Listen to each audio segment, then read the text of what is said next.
جی ناظرین، یہ دیکھ لیں آپ، یہ ڈاکٹر نذیر گیلانی صاحب نے جو روشنی ڈالی سیکورٹی کونسل میں کہ یہ کیا کر سکتے ہیں، کیا آزاد کشمیر کے کسی بھی دور کے وزیر اعظم نے یہ کوشش کی ہے جو اقوام متحدہ میں آ کے وہ لابنگ کریں؟ اچھا، پھر ناظرین یہ جو ڈیلیگیشن وہاں سے آتے ہیں، یہ لنڈن، امریکہ، یورپ میں اپنے ہی کشمیریوں سے خطاب کر کے تو واپس جا کے آپ کو کہتے ہیں جی کہ ہم نے بڑا تیر مارا، یہ کر دیا، وہ کر دیا۔ اصل کام یہ تھا جو جورسٹ ڈاکٹر نذیر گیلانی نے بتایا، جو 90 کی دہائی سے اقوام متحدہ میں ان کی تنظیم کام کر رہی ہے، اور یہ واحد کشمیری ہیں جن کو آپ سرچ کر سکتے ہیں، دیکھ سکتے ہیں کہ انہوں نے وہاں کام کیا ہوا ہے۔ اچھا، ابھی میں نے آپ سے گزارش کی تھی کہ انہوں نے آزاد کشمیر کی حکومت نے ایک توہین عدالت بھی کر رکھی ہے، وہ کس حوالے سے کر رکھی ہے اس کے اوپر بھی میں ڈاکٹر نذیر گیلانی کی بات آپ سے شیئر کرتا ہوں، انہوں نے میرے پروگرام میں کیا کہا۔ اب اندازہ لگائیں، جب قوم کو ہم یہ بات بتائیں گے آج نہیں تو کل کہ آزاد کشمیر کی حکومت نے 50 سال راج شماری کو چھیڑا ہی نہیں۔ پاکستان کو اگر یہ کہتے جی کہ شک، یہ تو آئین آپ نے ہی لکھ کر دیا، یہ شک بھی آپ کی ہے، اس پر ہمیں عمل تو کرنے دیں۔ اور پھر چلے وہ چھوڑیں، ہائی کورٹ کا فیصلہ آیا 1999 میں، رپورٹڈ کیس ہے یہ، اور 21-22 سال سے کنٹمپٹ آف کورٹ کر رہی ہے آزاد کشمیر کی حکومت۔ یعنی ہندوستان نے تیس تیس کیا، یہ ایک تیلا بھی کھڑا نہیں کرتے رائے شماری کے لیے، اور پھر یہ کہتے ہیں جی ہمارے سینے میں بڑے راز ہیں، ہمیں یہ کہا گیا، ہمیں وہ کہا گیا۔ ہمیں آپ راز نہ چھپائیں، آپ صرف قانونی بات کریں۔ قانونی بات یہ ہے کہ حق خودارادیت کے لیے آپ کی ذمہ داری جو تھی وہ آپ نے نبھائی نہیں۔ آپ کو اقوام متحدہ کی 2 رپورٹس 2018 اور 19 میں آئیں، دونوں میں انہوں نے ہندوستان اور پاکستان کو ریکمینڈ کیا کہ ان کے حق خودارادیت کو بین الاقوامی قانون کے تحت اس کا احترام کریں۔ جی ناظرین، یہ آپ نے سن لیا ڈاکٹر نذیر گیلانی کے بقول کہ انہوں نے کیا کیا، یہ جو صورتحال انہوں نے بتائی۔ اب اس کا جواب وزیر اعظم آزاد کشمیر کو سیاسی طور پہ بھی اور بحیثیت ایک کشمیری رہنما اخلاقی طور پہ بھی ڈاکٹر نذیر گیلانی کو دینا چاہیے، کیونکہ یہ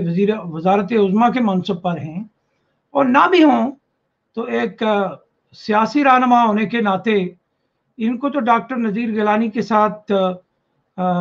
ڈیبیٹ کرنا چاہیے۔ اچھا، اب ڈاکٹر نذیر گیلانی نے میرے پروگرام میں پاکستان کی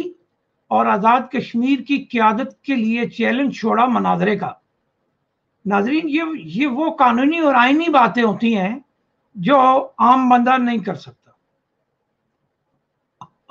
اب میں یہ آج کے پروگرام میں گزارش کروں گا پاکستان کے اور آزاد کشمیر کی لیڈرشپ سے کہ ڈاکٹر نذیر گیلانی کے اس مناظرے کے چیلنج کو اگر آپ سیاسی اور اخلاقی جرت رکھتے ہیں اور واقعی جس دھرتی کو آپ دھرتی ماں کہتے ہیں اس کے حوالے سے اگر آپ ان کے ساتھ آ کے ڈیبیٹ کریں تو میں مان جاؤں گا کہ ماضی میں جو بھی آپ کے منصبوں نے یا آپ نے جھوٹ بولا، چلیں جی اب آپ نے اس کی تردید کر دی۔ تو ناظرین، میرے پروگرام میں ڈاکٹر گیلانی نے کیا چیلنج چھوڑا یہ سنیے گا، پھر پروگرام کے آخری حصے میں جا رہا ہوں۔ میں آپ سے ایک درخواست کروں گا، جو بھی آزاد کشمیر کا یا پاکستان کا جو آدمی جو اس دلیل اور استدلال پر بضد ہے کہ ہم نے اقوام متحدہ میں کشمیر کے لیے بہت کچھ کیا، میں آپ کے پروگرام میں کسی بھی آدمی کے ساتھ بیٹھ کر تبادلہ خیال کرنے کے لیے تیار ہوں، اور کچھ باتیں ایسی ہیں جو ہم ان کو پہلے کہیں گے کہ آپ چاہتے ہیں کہ ہم یہ پبلک کریں، کیونکہ مناسب ہر بات پبلک کرنی نہیں ہوتی ہے۔ لیکن میں دعوے کے ساتھ آج چیلنج دیتا ہوں، پاکستان سے کوئی ذمہ دار ہو، آزاد کشمیر سے کوئی ذمہ دار ہو جو یہ کہے جی ہم نے یہ کامیابی اقوام متحدہ میں یا اقوام متحدہ کی جو ٹیمپلیٹ ہے اس کے مطابق ہم نے یہ عمل کیا، اور ہم آپ کے پروگرام میں بیٹھیں گے، اور ایک غیر جانبدار آدمی کو بھی رکھیں گے جو اقوام متحدہ کے سٹرکچر کو اور کارکردگی کو جانتا ہو. جی ناظرین، یہ ڈاکٹر نذیر گیلانی صاحب ہیں جن کا میں نے پہلے آپ سے تعارف کرایا. اب انہوں نے چیلنج بھی چھوڑ دیا ہے، اور میں نے بھی متعدد بار اپنے ٹی وی پروگرامز میں آزاد کشمیر کی انچارج رکنی اسمبلی کو اور آزاد کشمیر کی سیاسی لیڈرشپ کو چیلنج چھوڑا تھا، اور آج بھی میں چھوڑ رہا ہوں کہ ریاست جموں کشمیر کے حوالے سے آزاد کشمیر کی سیاسی قیادت، آزاد کشمیر کی حکومتوں اور آزاد کشمیر کی موجودہ حکومت اگر میرے پروگرام میں آ کے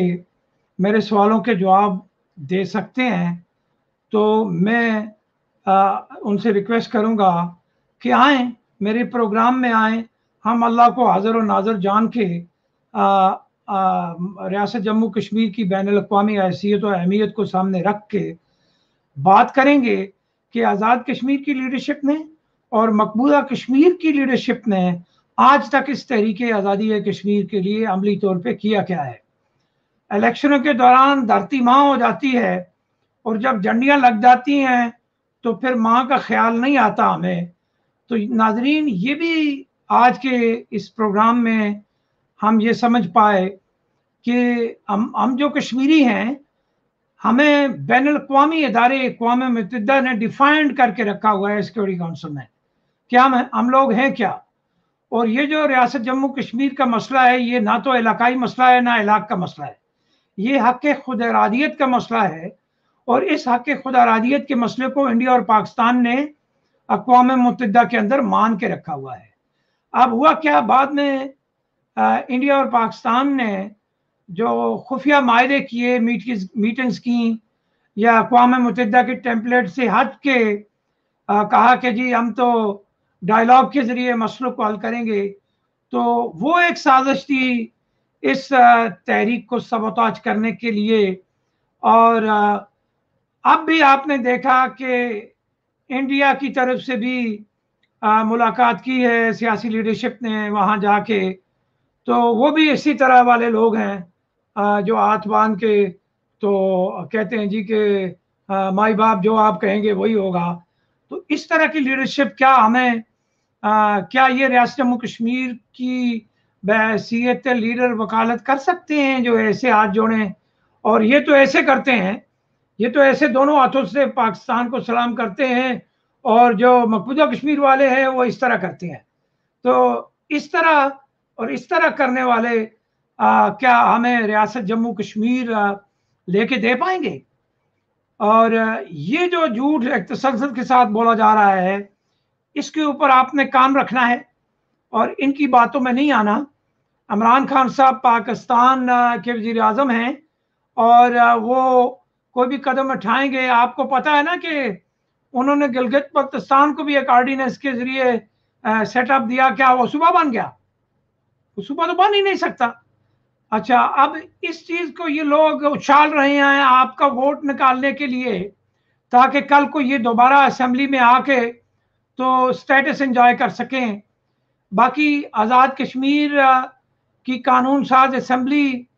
آزاد کشمیر کے عبوری ایکٹ کے تابع جو چل رہی ہے، یہ ایکٹ بھی آزاد کشمیر کے سیاستدانوں نے نہیں بنایا، یہ پاکستان نے انہیں بنا کے دیا ہوا ہے. ہاں، انہوں نے یہ ضرور کیا ہے کہ اس کے بعد بھی اس کے اندر انہوں نے کوئی اپنی مرضی کی جو ہے قانون سازی نہیں کی، اور نہ یہ کر سکتے ہیں. اور اس کے بعد آزاد کشمیر کے جو لوگ کہتے ہیں ہم قانون ساز ہیں، وہ قانون سازی کی تعریف میں نہیں آتے. اس لیے نہیں آتے کہ جو قانون ساز ہوتے ہیں وہ ریاست کو یکساں قانون سازی ریاستی شہریوں کو دینے کے لیے جدوجہد کرتے ہیں، اور انہوں نے وہاں کیٹیگری بنائی ہے کہ جی جو لوگ ریاست کو خود مختار کہتے ہیں وہ غدار ہیں. ایک تو یہ ظلم ہے، اور بڑی عام روایت ہے، آپ نے فاروق اعظم صاحب کی بات میں بھی سن لیا کہ مجھے غدار کہا گیا. یہ کسی نے بہت ہی اچھی غدار کی ایک مور بنائی ہوئی تھی، اس کا میں نے رکھا ہوا ہے کلپ کہ ہم کبھی کبھی اس کو شیئر کریں گے. اچھا، یہ مور لگا دیتے ہیں جی، جس طرح فاروق صاحب نے بھی کہا جی مجھے غدار کہا گیا، اب اللہ جانے اس پروگرام کے بعد مجھے بھی یہ کہہ دیں گے. تو میں اس غداری کی سٹیمپ سے پہلے آپ کے سامنے یہ حقائق میں نے رکھ دیے ہیں، اور ریاست پاکستان کے ساتھ میرا کوئی جھگڑا نہیں ہے۔ پاکستان کی سلامتی اسلامی ملک ہونے کے ناطے مجھے سب سے پہلے عزیز ہے، اور اس ملک کی ترقی مجھے عزیز ہے کہ وہاں کی عوام بھی معصوم ہے، ان کو بھی وہاں کے سیاستدانوں نے لوٹا ہے، اشرفیہ نے۔ اسی طرح آزاد کشمیر میں جو سیاستدان ہیں وہ پاکستان کی سیاسی جماعتوں کے نوکر ہیں، اور جس کو یہ ایکٹ یا آئین کہتے ہیں، یہ انہوں نے نوکری کا معاہدہ کیا ہوا ہے، اور اس معاہدے کے تحت یہ اپنے آپ کو قانون ساز اور پتہ نہیں بلا بلا بلا بلا کیا کیا کہتے ہیں، جبکہ ڈی جوری کے تحت یہ اس کی تعریف میں نہیں آتے، نہ یہ قانون ساز ہیں، بلکہ یہ مفادات کو ابھی ایک جماعت لے لیتی ہے کریڈٹ پہ، دوسری لے لیتی ہے، اور کوئی ریاستی تشخص نام کی چیز نہیں ہے، یہ جھوٹ ہے۔ ریاستی تشخص سے مراد یہ ہوتی ہے کہ آپ کی پہچان، آئیڈینٹی کیا ہے، اور وحدت سے مراد ہوتی ہے یونٹی۔ تو اگر تشخص کی جو یہ لوگ بات کرتے ہیں، آپ کے سامنے جھوٹ بولتے ہیں، تشخص اور وحدت کی تعریف ہوتی ہے کہ آپ متحد ہوں، یونائٹڈ ہوں ایک الگ حیثیت سے۔ تو جب آپ نے دوسروں کے تلوے چاٹنے ہیں تو پھر آپ کا تشخص تو برقرار نہیں ہوا نا۔ یعنی پاکستان میں تنقید بھی کرتے ہیں اور بعد میں کہہ دیتے ہیں جی پاکستان ہماری منزل ہے۔ نہیں بھائی، آپ کی منزل وہ اس وقت بنے گا جب پاکستان کے آئین کے آرٹیکل 257 کے تحت ریاست جموں کشمیر کے اندر رائے شماری ہوگی، اور اس رائے شماری کے نتیجے میں جو آپ ڈٹرمن کریں گے کنڈیشن ایکسیشن کی پاکستان کے ساتھ، اس کے بعد آپ کی منزل وہ بن سکتی ہے، اس سے پہلے نہیں بن سکتی۔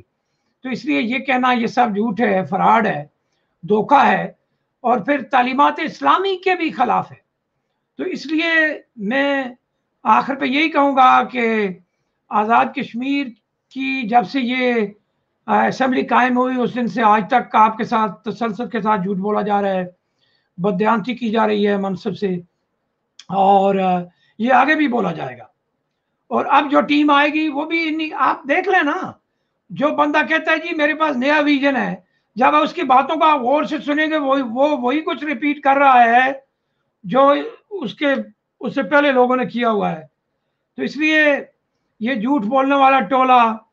آپ کے ساتھ انتخابی مہم میں جھوٹ بول کے ووٹ لے گا، بعد میں یہ یشیاں کریں گے، یہ دھرتی ماں شاہ سب فراڈ کرتے ہیں یہ۔ اور دھرتی ماں کے لیے آپ نے دیکھا، میں نے دلائل سے بات کی پروگرام میں، انہوں نے آج تک نہ کچھ کام کیا اور نہ آئندہ کریں گے۔ تو ناظرین،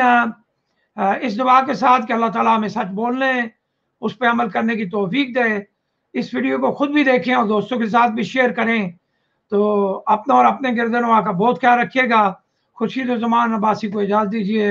اللہ نگہبان۔ السلام علیکم ورحمۃ اللہ وبرکاتہ۔